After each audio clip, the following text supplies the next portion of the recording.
part of the tragedy we suffered, and we are now seeing the consequence of that, is that many of the parents, the people who are parents today, perhaps even 2 generations of parents, maybe even 3 now generations of parents, they themselves didn't benefit from parenting, real parenting that I was describing, where they grew up in the hands of responsible parents in the home, in the compound, the aunties, the uncles, the grandparents at one go, being with the inculcation of these values.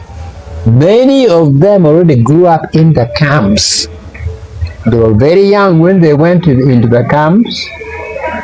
Many were born in the camps. They grew up to adulthood in the camps. All they have experienced and known is life in the camps, where all these things are now collapsed. The authority of elders had collapsed.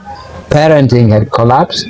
Tilling the land and how to work had collapsed. What they were experiencing there is imbibing alcohol from the circuit.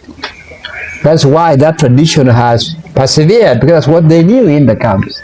So they came out, it has continued, drinking alcohol from morning to evening. That's what camp life was about. Camp life was about lining up to receive food free. Without working, you didn't till the land. And that has continued. That's why people say, Mia, Mia, Mia, because that's what they got used to.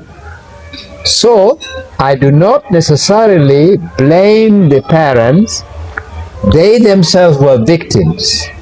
They didn't benefit from parenting, and now they don't have what to give to their children. You cannot give what you don't have, what you don't know.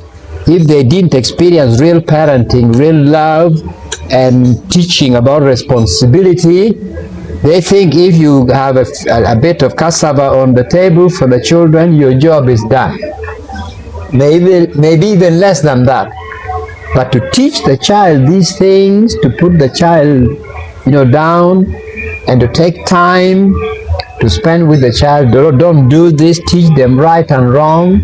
Many of them now have difficulty doing that because they themselves didn't experience that. And many of them are victims of alcoholism because that's what they learned in the camps. So the problem is huge. It means we have to tackle it at the level of parents as well as at the level of the children. And that is why it's got to be collective responsibility.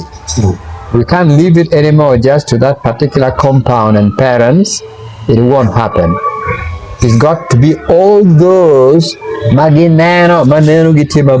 who see what this problem is, know better, doing what they can do to transform the society.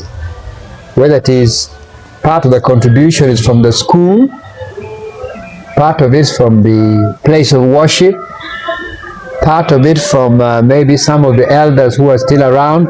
Everybody has to get involved in this to clean up what has happened and to transform. So that is what we are experiencing.